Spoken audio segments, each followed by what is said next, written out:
Time to get woke up. It's another day.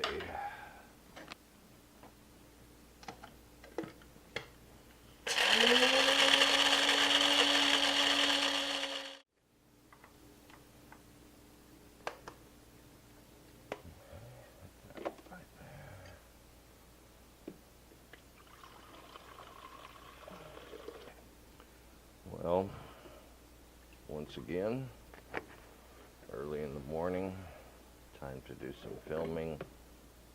Need some coffee.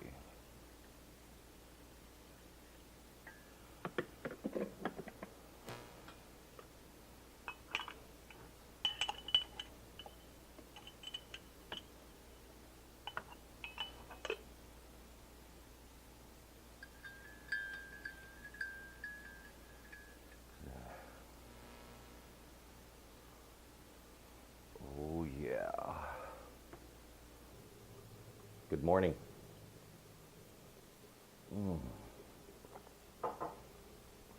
Today, I'm making a beautiful recipe on the side over here. It's a barbecue sauce. That's another video. You'll have to watch that one. I wanted to talk to you about developing the palate. Yep, it's another video on developing the palate.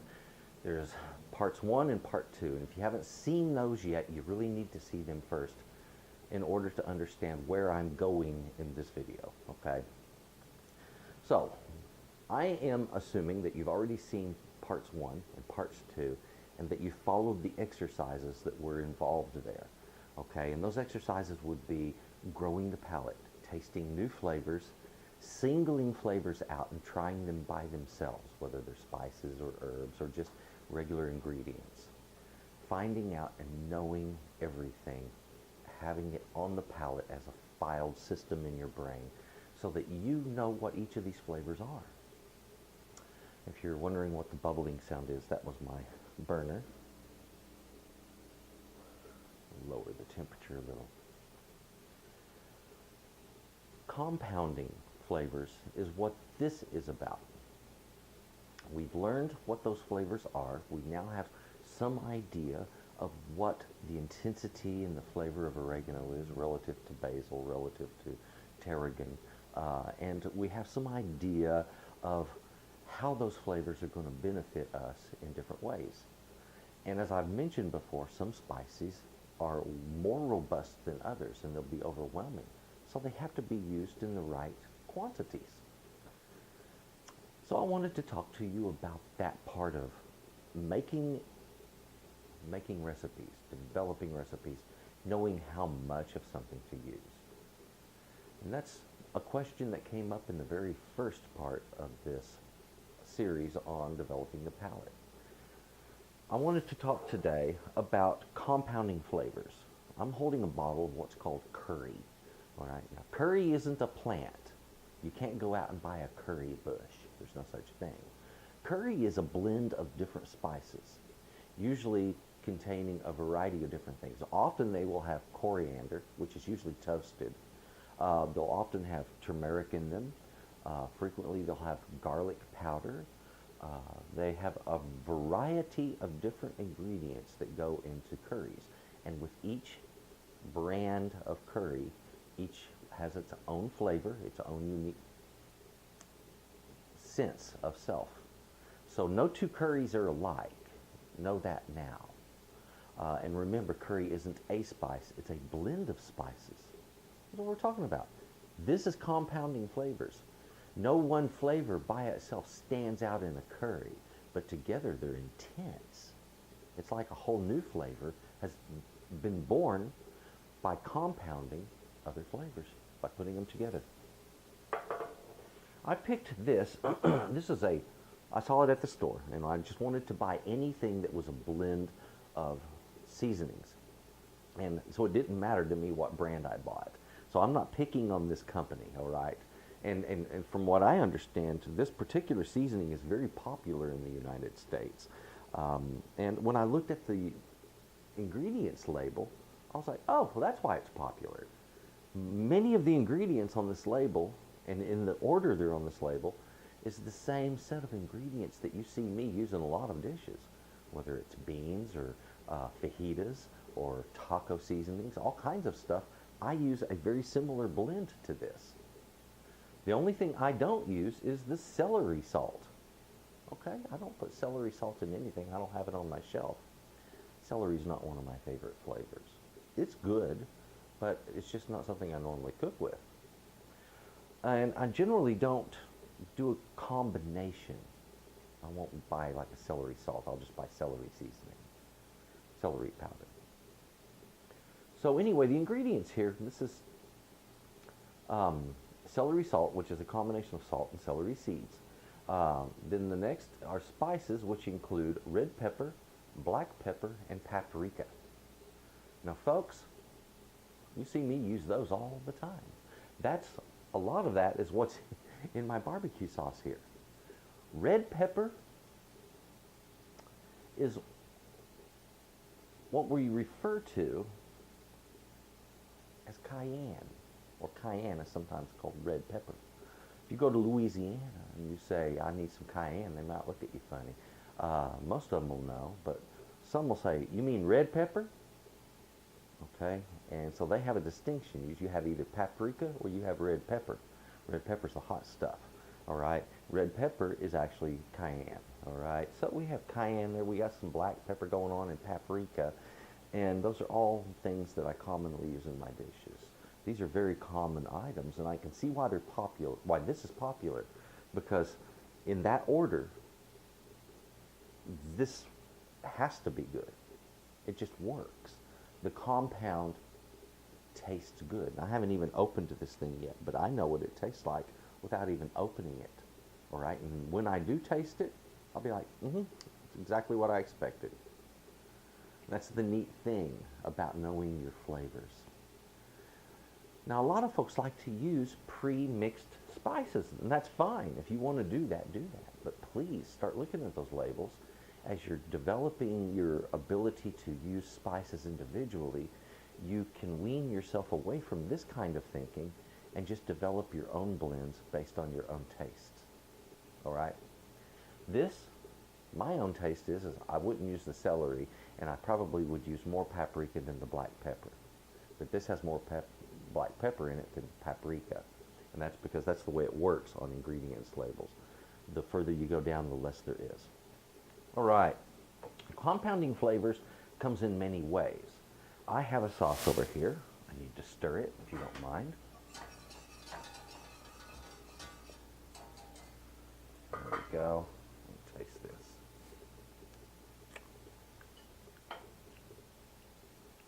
Oh, that's so good. Oh, that's delicious.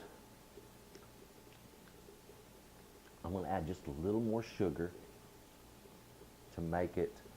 The sugar will help bring out other flavors, believe it or not. And that's exactly what I'm going to do. I'm going to add about another tablespoon to 2 tablespoons of sugar to that to give me that right flavor. But I used a whole grouping of spices. I used paprika. I used cayenne, which is red pepper, for my sauce over here. I had some salt in it and some garlic powder. There's a lot of things I put in there and get a very unique product. Compounding flavors are done in many different ways. Let me give you an example of another way I compound flavors in my kitchen. When I'm making chili sauces, for instance, like for tamales, to flavor the meat or the masa, I will combine like 5 different chilies. Now that gives it a less distinct chili flavor. In other words, it isn't distinctly chipotle or distinctly arbol or distinctly ancho. It is a more chili flavor that is rounded. Okay, so nobody's sitting there picking out, oh, it's got so much of this and that and the other kind of chili in it. They just notice that it has a beautiful, well-rounded chili flavor to those sauces, and it makes for very good tamales. All right, that's one way of compounding flavors. Instead of using 1 or 2 chilies, I use 5 and do a beautiful blending by using the right amount of each, because I know the flavor of each of those chilies and what they each bring. I can then combine them But if I didn't know the flavors of each one by themselves, I wouldn't know what to do with them. I would just be guessing. All right?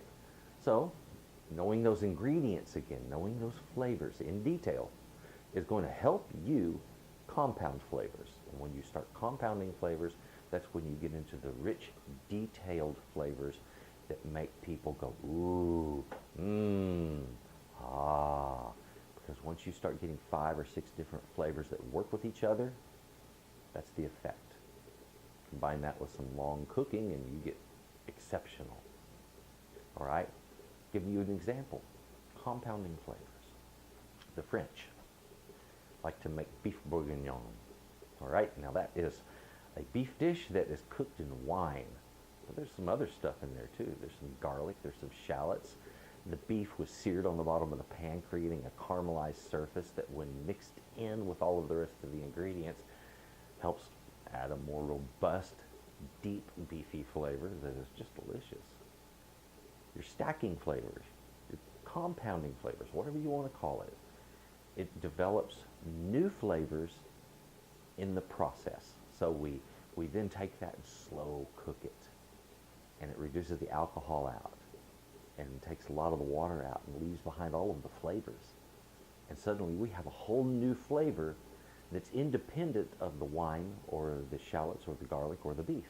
It is a new dish, a new flavor, and we've compounded things. So you want to learn how to do that. That is the next goal in developing the palate.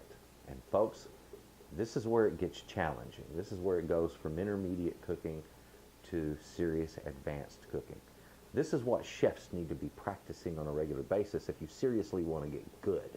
All right? If you want to be the kind of chef that's working in a top kitchen, that's developing your own dishes, you better know how to do this.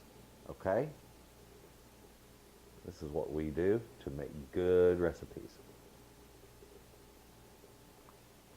Most of the time, when I create a recipe, it will be either spot on or extremely close to what I was shooting for when I started. So what you have to learn to do is know your flavors so you can do that. And when you're there, then you make it once, and it might need a little bit of tweaking, an adjustment, change the flavor slightly. And suddenly, it comes to life. Please study this, try this, learn about compounding flavors, and learn the differences it gives you. But you can't do that without knowing those flavors.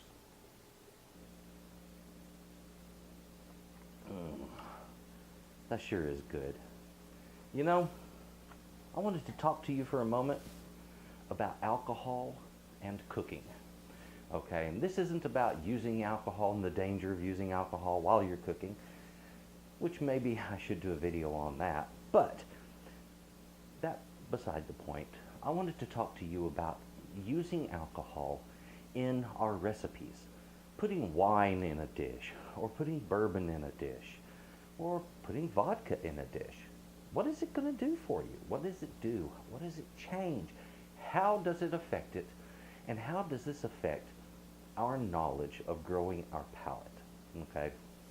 Well, if you're going to define the palate, if you're really going to grow it, if you're going to teach yourself flavors and to be able to grow upon that, then alcohol is a part of that game, guys. All right, now I'm not saying you have to go out and start drinking to be a good chef. That's not necessary. But you do need to know what beer tastes like. How can you know what a beer batter is going to do for you without first knowing what the beer that you're putting into it tastes like? You at least need to taste it. You don't have to swallow it if you don't want to. You can spit it out, but at least know what it tastes like. Don't just make something without understanding what it is before you do it. Why would I put beer in a batter? Well, first of all, it makes a delicious batter, a really, really good tasting batter, because beer is made from barley. Barley is a type of wheat. It has a distinct flavor to it, and it imparts that distinct wheat flavor to whatever it is you add it to. In this case, let's say a beer batter for onion rings or maybe mushrooms or something like that. Delicious. It really is. It's really crunchy and crisp too. That's another one of its advantages, is it produces a very crisp batter, a very good quality batter. So it's commonly used. Now let's say I wanted my batter to be even more crisp, but to not have the flavor of barley. I want it to be kind of neutral. In that case, I would then make my batter with vodka, because that vodka is going to give me a neutral flavor. I won't taste it, that's going to cook out. The water in vodka doesn't really have much of any flavor to it other than it's just water, because vodka is not flavored the way bourbon is. Bourbon is put into, or first of all, it's made from grains of barley. You make a beer, and then you distill that beer, and put that distilled formula into a barrel that's been charred, and then that charred barrel changes the color and flavor of that product. So there's that, but in vodka you don't have that. Now I can make a beautiful batter with vodka. Now here's my advantage. The batter made with vodka will crisp better and brown more for the same cooking time. The reason this is, that vodka is 40% alcohol, or more in some cases. That alcohol is going to evaporate out very, very quickly, causing the batter to firm up and lose its moisture faster, in other words, dry in the cooking process, and crisp up better, brown better, just by virtue of the fact that there was something in it that caused it to be liquid that's going to cook out faster. That's the only difference. So it's a speed cook thing in that case. Now I make, let's say, a bourbon barbecue sauce. In that case, I'm relying on the flavor of the bourbon to enhance the barbecue sauce. I'm getting that nice woody, charred barrel, oaky kind of flavor that you get with bourbon, and I'm imparting that to a barbecue sauce, and that is delicious. That's the reason they have it on the shelf in the grocery store too, because it's delicious. It sells. All right? Alcohol in cooking isn't an issue when it comes to the alcohol itself. You can be allergic to alcohol and still cook with it, because once you've cooked with it, you've cooked the alcohol out and it's not there to bother you anymore. Alcohol boils at 173 degrees Fahrenheit. Water boils at 212 degrees Fahrenheit. So as you're bringing a dish up in temperature, the very first steam that escapes that dish is the alcohol steaming out. It's the same thing that causes a still to work, okay? Think about this. You have a pot of something you're cooking that you put alcohol in, okay? So we expect it to steam out, that alcohol.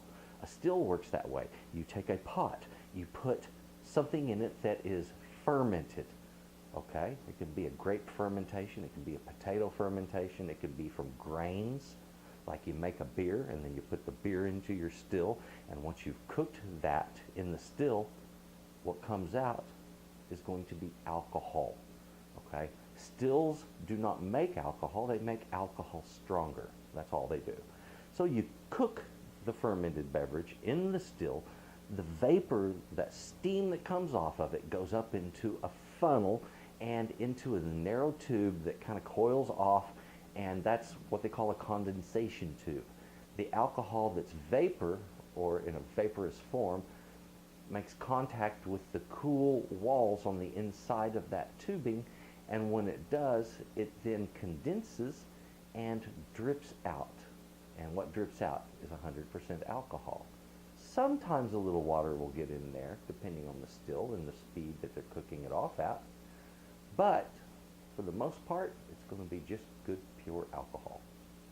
That's what stills do. And so your pot's doing the same thing, in a manner of speaking. We don't put a funnel on top of it with a condensing coil. So instead of going into that, it simply goes into the air and it is dissipated. If you're concerned about it being in the air, well, put a fan next to what you're cooking. Come on, let's get real. Now, Cooking with alcohol isn't going to cause problems, all right? If your Uncle Harry was an alcoholic, cooking with alcohol will not suddenly cause you to become an alcoholic also. I can see why you might want to avoid it because of negative connotations. I see that, I get it. But if you're going to be cooking, and you're going to be a chef, and you're going to be serious about it, you still need to understand those flavors. You need to understand how that alcohol is going to work for you and what it's going to do for you. Earlier, I used the description of a French dish, the Beef Bourguignon. This is a dish where they pour in a good quantity of wine. It's not a few ounces, no, it's the better part of an entire bottle, all right? And then as you cook it, all of the alcohol evaporates out, a lot of the water evaporates out, and you end up with this fantastic dish that is fruity, it is more acidic, it's not that sweet because the sugar was eaten by the yeast that produced the alcohol that you cooked off, okay? So you get the fruitiness and you get the acid from it without all the sugary content, all right? Developing the palate involves, at times, cooking involves, at times, the use of alcohol if you're wanting to really make your cooking experience broad. It doesn't have to be there, but folks, there's a lot of good flavors, a lot of good tastes that accompany that. Don't shy away from it. Enjoy it, use it, and enjoy the benefits of getting to use it. There's a lot of places where you're not allowed to purchase what you want. And if you're in a place where you get to purchase liquor and beer and wine and use them however you want, then be thankful and enjoy that privilege. All right, folks, thank you very much. This has been a fun show. This is the third installment in what has become a series. I didn't expect it to originally, but as I did more of it, I realized more was needed. So this is number 3 in our series of how to develop the palate. Folks, please enjoy all the goodies that are around you. Taste those foods and learn how they compound together and learn how alcohol can be a part of that mix too. It's all good stuff. We just have to learn how to use it responsibly and in the right way. Thank you very much for watching. I appreciate it. To my subscribers, folks, thank you very much. You are fantastic. If you haven't subscribed, well, what are you waiting on? I got a lot of great recipes, the best techniques you're ever going to find, the most detailed tutorials that you're going to get on YouTube. And if you don't want all of that information, just watch the recipe videos. Thank you very much. Please share this and please have a good day. Bye-bye. Ooh, come to Papa.